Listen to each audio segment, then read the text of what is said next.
Fala pessoal, sejam todos bem-vindos a mais um Giro de Mercado. Hoje, dia 20 de maio, segunda-feira, e como toda segunda-feira de praxe, né, a gente pega o que aconteceu na semana anterior, né, fazer aquele resumão e o que pode vir a mexer, né, onde estão as atenções dos investidores para o mercado nessa semana, né, em termos de agenda macroeconômica, beleza?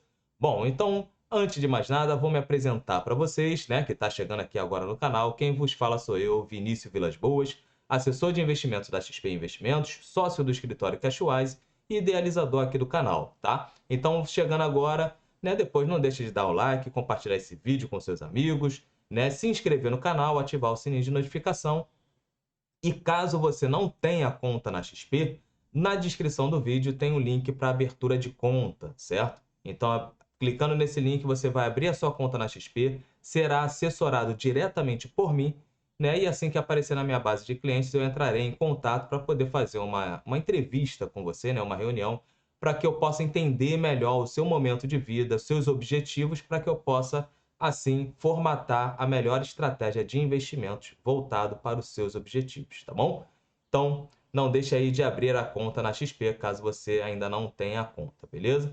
Caso tenha conta e não esteja sendo assessorado, beleza? Não está tendo bom atendimento, não está satisfeito com o seu atendimento, pode clicar aí no meu Instagram, me mandar a mensagem ali por direct, que a gente bate um papo para eu poder entender a sua insatisfação, tá? Então, pode clicar aí e me mandar por direct que a gente bate um papo. Bom, vamos seguindo aqui, né? A gente vai olhar para Ásia e Oceania, né? Primeiro eu quero falar, na verdade não vou falar de Ásia e Oceania agora, né? Vamos falar sobre o mercado americano, o que aconteceu na semana passada. Vini, por que você fala muito do mercado americano? Falo muito do mercado americano porque nós temos esse direcionador de mercado, certo? Nós temos três direcionadores basicamente de mercado, né, que já vem há um bom tempo. Um primeiro ponto está ali a política monetária, o afrouxamento monetário lá nos Estados Unidos e na Europa, tá? Então, por isso que eu falo muito sobre o mercado norte-americano, porque todo mundo está de olho nisso, certo? Então, a gente vê mesmo assim, o Dow Jones bateu máxima histórica, né, ali, assim, fechando acima dos seus 40 mil pontos, né, bem positivo, muito impulsionado pela questão de como vai ser a trajetória de afrouxamento monetário, beleza? Um outro fator, por que eu falo também de Ásia, porque China é o nosso principal cliente em termos de minério de ferro, tá? E quando a gente olha a China ainda é a fábrica do mundo, beleza? Então, quando a China para de crescer, isso afeta o crescimento das outras economias, beleza? E quando a gente olha o nosso minério de ferro, né, que é destinado basicamente para a China, se o mercado imobiliário chinês não avançar, a gente tende a ter um minério de ferro mais neutrão e a nossa Vale andando de lado, como ela vem fazendo nos últimos meses, tá? E eu falo muito aqui do Brasilzão, né, nosso bovão da massa, em relação ao fiscal. Então nós temos crescimento da China, afrouxamento monetário nos Estados Unidos e fiscal aqui no Brasil. Tem um outro fator que pouca gente tende a falar, certo? Que é o fiscal nos Estados Unidos também, tá? Isso pode afetar se vai cortar ou não taxa de juros, e isso pode vir a afetar aqui o nosso Brasilzão. Show? Bom, olhando para a semana passada, lá nos Estados Unidos, foi uma semana onde as atenções do mercado estavam voltadas toda para a fala dos dirigentes do Fed, tá? E a cada um que vinha falando e se pronunciando, acabavam afetando ali o preço do dólar, né? Acabavam afetando o rendimento dos treasuries norte-americanos, porque cada fala de um deles acabavam fazendo uma nova inserção ali, uma nova inserção não, mas um novo ponto, né, em relação à política monetária. Sendo que, olhando no resumo geral, todos eles mencionaram que precisam ter mais dados concretos sobre o destino da inflação. A meta de inflação nos Estados Unidos são 2% ao ano, certo? Então, enquanto a inflação não venha ancorar, né, não venha vir para direcionado, né, melhor dizendo, para a meta de 2%, os dirigentes do Fed não estão confortáveis em cortar juros, tá? Mas o mercado entende que esse ano ainda vai ter aí de 1 a 2 cortes dos juros norte-americanos, beleza? Bom, olhando né, aqui para o nosso Brasilzão, aí antes de falar do nosso Brasil, eu vou passar para vocês aqui a nossa telinha, né? Então, Ásia e Oceania fechando majoritariamente no campo positivo nessa segunda-feira. Foi um dia muito positivo. E o que que impulsionou? Impulsionou basicamente o mercado imobiliário lá na China, né? Então, o governo, né, chinês ele acabou ampliando um pouco mais as medidas para a parte de moradias, aonde um ponto crucial ali foi basicamente os, os municípios, né, eles podendo comprar as casas que não foram vendidas, né? Então, ou seja, vai gerar um pouco mais de liquidez, ali vai injetar um pouco mais de liquidez, ou seja, vai gerar demanda por essas casas que não foram vendidas. Então, isso acaba gerando um ponto positivo. O PBOC acabou deixando, né, as suas taxas de juros, né, as chamadas LPRs, ficaram inalteradas, né, por mais um mês. Então a taxa ficou ali de 5 anos, que é a taxa de referência para as hipotecas, isso foi bem positivo, né? Nós temos também um outro dado ali que, além desses dois dados positivos, nós temos dois dados que podem trazer um pouco mais de tensão, que são o quê? As tensões sino-americanas, né? Ou seja, Estados Unidos versus China. Nós temos ali aquela guerra comercial que vem desde a época do Trump e essa guerra ainda não acabou, tá? Ela só perde relevância porque tem outros fatos que as mídias acabam jogando em cima porque são fatos novos e mais temerosos, lembrando que a mídia gosta de vender pânico, tá? A mídia gosta de vender pânico. Nós temos ali na guerra comercial mais um capítulo aonde a China, no dia em que o novo presidente lá de Taiwan, né, tomou posse, ela basicamente foi lá e taxou, né, acabou botando mais uma sanção ali, né, na verdade, na unidade de defesa da Boeing, né, e de outras duas empresas americanas do setor. Por quê? A Boeing, né, a unidade de defesa, estava vendendo algumas armas para Taiwan e a China não gostou. Lembre-se que Taiwan é uma ilha muito importante na questão até mesmo de semicondutores, tá? E aí isso impacta na questão de microchips, que impacta na questão de processamento de dados, ou seja, das inteligências artificiais. Show? Bom, então tivemos esse ponto aí. Um outro destaque que teve, né, foi a mídia estatal do Irã informou, né, nessa manhã de segunda-feira que os corpos do presidente do país, Ebrahim Raisi, né, eita, cara, é melhor falar só Ebrahim, tá? E o do chanceler Hossein, aí não vou falar o restante, que não dá, trava-línguas, né? Foram encontrados no meio do destroço lá do helicóptero, né, que sofreu um acidente que caiu ali nas regiões montanhosas do Irã. Então, isso pode vir a trazer um pouco mais de tensão, né? Até porque a gente tem o presidente do país, né, e o chanceler e teve ali guarda-costas, enfim, tem pano para manga, mas tem só esse como um destaque para a gente poder olhar. Olhando a Europa está majoritariamente no campo positivo, ainda também surfando a onda da alta que teve no mercado americano, por questão de ter uma sinalização de corte de juros, tem expectativa sobre como vai ficar a política monetária lá na região, né, que é bem positivo, e fora os balanços das empresas que estão vindo bons, tá? Ali pela Europa. Então, isso acabou afetando bastante, né? Nós tivemos também o preço das energias lá no Oriente Médio sendo um pouco mais pressionado, então isso acabou levando as empresas do setor de energia também para cima, que acaba impulsionando os índices, tá? Olhando o petróleo agora, o petróleo está calmo, $80 o WTI, $84 o Brent, ou seja, tá bem tranquilo, tá?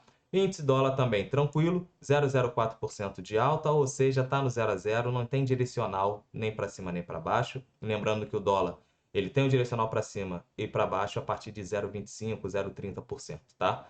Os treasuries também estão tranquilos, os bonds alemães e japoneses também tranquilos. Não tem nada de novo. Nosso Ibovão da massa, agora vamos encarar aqui o nosso Ibovespa, que aqui está aí, fechou a semana com 0,43% de alta ainda, mesmo com Petrobras tendo destaque na semana, né? E vou falar aqui de Petrobras também. E no ano estamos aí com 4,5% de queda e no mês 1,77% de alta. O Ibovão da Massa fechou em 128 mil pontos, acima de 128 mil pontos, bem tranquilo. Beleza? Bom, vamos falar aqui do nosso querido Ibovespa, mas para falar de Ibovespa, a gente vai vir aqui com essa lateralização aqui do Ibovão, né? Tivemos esse caixotaço, que eu mantenho esse caixote, não vou tirar porque ainda está numa região de indecisão. Nosso fiscal não anda, ou seja, só piora. Nós temos a questão da decisão da política monetária, se vai acelerar o ritmo de corte ou não. Nós tivemos depois a tragédia lá no Sul, e agora nós temos a questão da troca de comando da Petrobras, que aí para falar do Ibovespa dessa semana, a gente vai ter que falar de Petrobras, basicamente, tá? Que foi o destaque da semana, né? Foi até um pouco mais, foi até mais do que a própria ata do Copom, beleza? Então vamos pegar aqui, eu tô com Vale aqui, né? Que Vale tende a estar fazendo um estudo aí com a galera. Vale ganhando essa região do 67 aqui, 68. Pode vir a gerar stop aí da galera que está vendida e trazer Vale aí novamente para 75, né? Vamos ver. Mas vamos lá em PTR4, certo? Vamos botar aqui no diário. Beleza. Bom, Petrobras, nós tivemos no início da semana, né? Petrobras divulgando seu balanço. Esse balanço não veio tão bom quanto esperado e nem tão bom quanto o mesmo período do ano anterior, né? Então, teve lucro de 23 bilhões de reais, né? Um lucro líquido de 23 bilhões no primeiro trimestre, 38% basicamente abaixo do mesmo período do ano anterior, beleza? Isso não caiu muito bem, só que com a alta ali do petróleo acabou fazendo com que Petrobras no início da semana ficasse basicamente ali no 0 a 0, né? Então teve aí um leve recuo, mas ficou basicamente indefinido. Depois nós tivemos na sequência a queda, né, que é esse gap aqui, né, de baixa, né, onde caiu aí, já abriu com 7, quase 8% ali de queda de um dia para o outro, que foi a saída, né, foi divulgado, né, a saída do Jean Paul Prat, né, que é o presidente da Petrobras. Então, ali a gente já via que Prat com Lula já estava tendo algumas divergências em termos de como vão ser distribuídos os dividendos, enfim, diversos fatores estavam acontecendo. E com a saída de Prat, aumentou o rumor, né, de que o governo teria uma ingerência ali sobre a Petrobras. Mas, gente, vamos trazer para cá de novo. A Petrobras é uma estatal. Obviamente, o governo vai mexer na estatal, assim como faz em todos os governos. Todos os governos, a gente olhando, quando a gente olha para a liderança, quando a gente olha para a governança da estatal, tem a interferência do governo. Ou seja, o risco de governança ele já existe, já é latente quando você compra uma empresa estatal. Beleza? Bom, com isso, a ação caiu, ninguém gostou, agora vai acabar com a estatal, vai acabar com a Petrobras, enfim. E depois veio em seguida também a ata do Copom, que foi até um pouco mais branda, né? Vamos botar assim. Todo mundo achava que ia ter uma divergência muito grande, que agora, saindo o Campos Neto, vai ter aí um BC mais dovish, né? Mais, como posso dizer, negligência mais brando com a questão do combate à inflação. Toda essa discussão também acabou afetando, mas a Petrobras acabou, vamos botar assim, apagando o brilho da ata do Copom. Alguns estão falando sobre eclipse da ata do Copom. Mas vamos lá. Teve a nomeação de Magda Chambriard. O que acontece? Magda Chambriard já foi ex-dirigente, né? Ex-diretora-geral da Agência Nacional de Petróleo, né? ANP, né? Na época da Dilma, né? Entre ali foi 2012 e 2016. Então muita gente não gostou, né? Porque acha a nova presidente, a nova CEO da Petrobras um espírito muito mais progressista, muito nacionalista, e isso pode vir a afetar os fatores, né, em relação a econômicos, né? Vamos botar assim, econômicos financeiros da empresa. Então, a galera acha que isso pode vir a deteriorar o balanço, né? E o segmento da estatal. vamos aguardar. Sempre que tem uma nomeação de um novo presidente, tem essa queda, não adianta. Com Prates não foi diferente, depois a ação só subiu. Ou seja, a ação deu essa queda, né, fechando ali nos R$ 36, né, 36,70. Isso acabou afetando muito o nosso Ibovão da massa, tá? Acabou afetando muito o Ibovespa. Por quê? O Ibovespa ele é carregado de commodities, né? E o setor de petróleo não é diferente. E bancos, basicamente, tá? Vale acabou subindo na sexta-feira, mas Petrobras, né, acabou cedendo bastante. Na semana, Petrobras acabou perdendo a ordinária, perdendo ali 12,6% de queda e 11,7% a preferencial. Ou seja, teve uma bela queda aí, nossa querida Petrobras. Setor financeiro na sexta-feira também acabou fechando basicamente ali neutro, né? Com algumas ações, os principais bancos fechando neutros e outras ações do setor financeiro fechando ali no negativo, né? Bom, olhando a nossa doleta, dólar acabou cedendo, né? Ou seja, diminuindo a questão do risco, né? Porque subiu muito pela questão do risco, mas quebrando aquela LTB aqui, né? Mas vamos ver se vai voltar para a LTB, isso aqui foi só um ponto fora da curva, né? Eu ainda não vejo um dólar abaixo de 5, não consigo ver um cenário para isso, mas vejo aí um dólar trabalhando entre 5 e 5,15, né? Tendo esse novo patamar aí de lateralização. Pode ser que fique nessa região por algum tempo. O que vai determinar para sair disso? Fiscal aqui no Brasil, que aí pode vir a trazer esse dólar para baixo dos R$ 5. Tem que vir fatores fiscais. Beleza? Bom, eu fechei a minha agenda, não pode. Vamos trazer a agenda aqui novamente. Vou botar aqui os países. Mas essa semana é uma semana muito forte em relação à questão dos PMIs norte-americanos. Nós temos também a parte de balanço da NVIDIA, né? A balança da NVIDIA deve mexer aí um pouco com o mercado. Tem a ata do Fed, mas vamos aqui. Boletim Focus na segunda-feira, discurso do Bosque, Rafael Bosque vai falar hoje, é um membro votante no FONC, né, no comitê. Discurso do Waller, o Barr também vai falar, Jefferson também fala, que é vice-presidente do Fed, e depois Rafael Bosque fala depois lá para as 8 horas da noite. Então tem mais 3 Fed Boys aí falando. Nós temos amanhã mais, o Waller volta a falar, tem o Barkin que vai falar, o Innes, ou seja, muitas falas ainda de membros do FONC. Todo mundo vai ficar olhando política monetária norte-americana, tá? Na terça-feira a gente segue com isso. Mester volta a falar, vem falar também, né? Rafael Bosque tá falante pra caramba essa semana. Vamos botar assim. Balança comercial no Japão. Aí aqui no Brasil nós temos as nossas receitas fiscais. Temos que dar uma olhada nisso, se ampliou. A previsão é de 210 bi, né? Em ano anterior foi 190. Vamos entender como é que vai ser a nossa receita fiscal.